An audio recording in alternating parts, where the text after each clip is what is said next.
Hey guys, welcome to lecture 23, and this will be on missing data. So we've seen a lot of examples of how pandas deals with null values and missing values, so we're just going to go and dive a little deeper into that. So as always, just copy and paste or type out the usual imports. NumPy, from pandas import series and data frame, and import pandas as PD. Alright, so we're going to learn how to deal with missing data. It's going to be a really common task when you're analyzing data sets. So let's go ahead and make a series. We'll just call it data. And we'll pass a list in it. We'll just say 1, 2,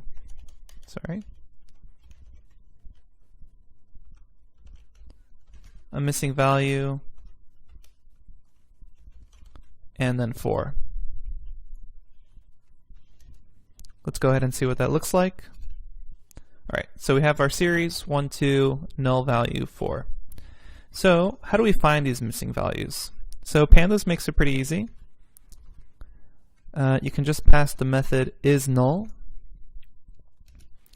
and it will tell you true if there is a null there. So in our data, index 2, we had a null value. If we pass the method isNull, it'll find it and relate it back to you as true. We can also just simply drop and remove all null values. And if we want to do that, we can just say drop NA and pass that method on our data set. And so anything that had a null value is now gone and it's been dropped. Let's see, so that's how it works in series. Let's see how it works in a data frame. So let's make the dFrame object. We'll call it data frame. And let's go ahead and we'll make the first row of this data frame 1, 2, 3. We'll make the second row start off with a null value 5, 6. We'll make the next one 7, null value 9. And then the last row, I'm just going to make this all null values. Alright. And then let's go ahead and see that data frame.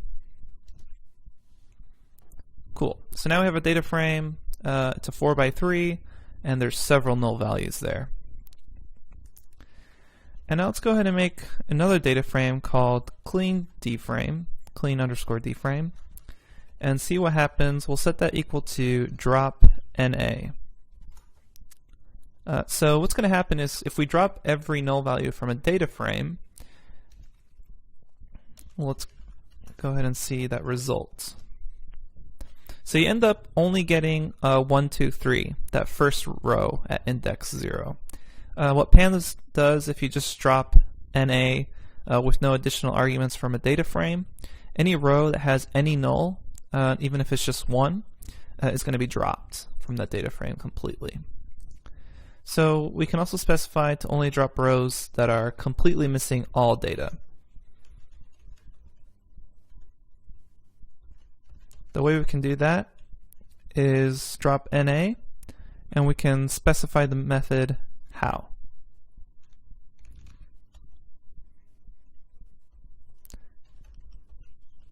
And if we specify how all, then that's going to drop rows where all the data was null value. So you can see here now only the third row was dropped, since that was the only row that had all null values. We can also specify to drop columns instead of rows, and the way to do that is by just specifying the axis. So we'll say axis equals 1, and we'd expect this to drop all of them. And why is that? Because if we look at our original data frame, every single column had a null value in it, so every single column got dropped if we just specified axis equals 1 with no additional arguments. Cool. So we can threshold the missing data as well. For example, if we only want rows with at least 3 data points. So to show you how that works, let's go ahead and make another data frame. We'll call it dframe2.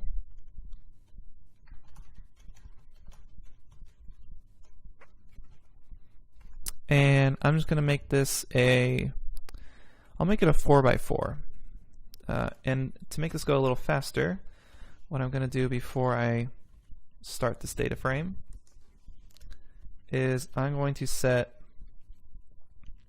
npn equal to np.null, or excuse me, np.nan. That way I can just write npn. So let's start off with our first row. I'm going to say 1, 2, 3, and then last value npn. Second row we'll do 2, npn, 5, 6. Next row the list we'll put in is npn 7, npn 9. And then the last one will just be 1 with the remaining 3 values be npn. So that should give us a 4x4. And then let's go ahead and see what that looks like. Cool. So now we've created our data frame with a bunch of null values. So if you want to threshold by number of actual data points, points that don't have a null, you can do that. So you can say drop NA and then pass the thresh argument. So that's thresh, and let's say I only want rows that have at least 2 data points. So I can pass the threshold 2, and let's see what that comes up with. So now, since the last row, 1 null null null, didn't have a minimum of 2 data points, it was dropped. The other rows, even though they have null values, have at least 2 value points. So they weren't dropped when I put the threshold. Let's go ahead and just make sure we understand it. So I'm going to drop NA with a threshold of 3. So just think about for a second which rows you think are going to be dropped. Remember, threshold is going to drop any row without at least 3 data points. Cool. So the first 2 rows, index 0 and 1, have at least 3 data points, so they got to stay. Let's take a look at dframe2 again, the original. Alright, so let's say you wanted to fill where you had null values instead of just dropping them. You can do that with the fill NA method.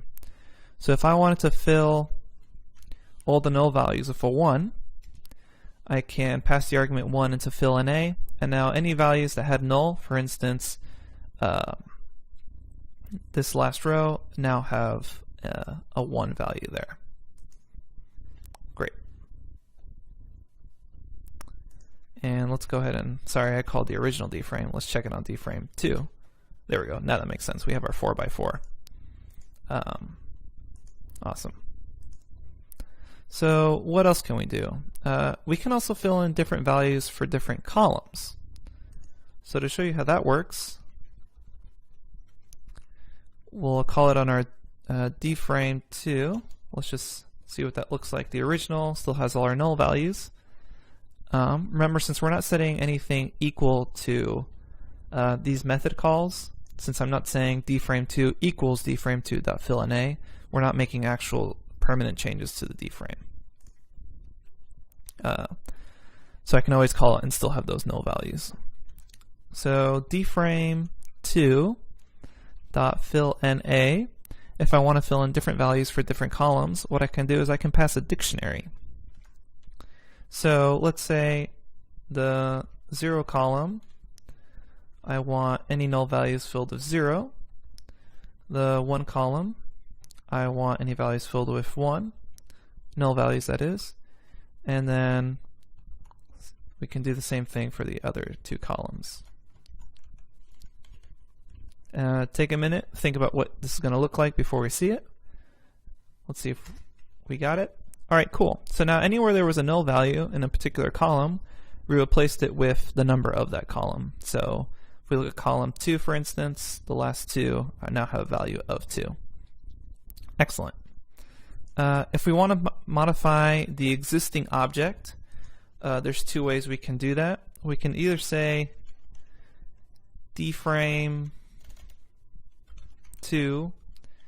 equals dframe2.fillNA, etc., etc., or that's a method of affecting the data frame permanently. But if you want to modify it in place and not have to type in equals like that, we can pass the argument in place. So fill NA, that would fill all those null values with a 0. Now notice I call dframe2 again. Those values go back to null. If I want to make the change permanent, then I can say fill NA 0, and I'm going to pass the argument in place. If I set it as true, that means it's going to modify the existing object. So let's go ahead and take a look at dframe2 now. And you'll notice just calling the dframe2, I no longer get null values. It's been permanently changed to have zeros instead of that null value. Alright, so now that we've learned how to deal with missing data, next we'll learn about index hierarchy. I'll see you there.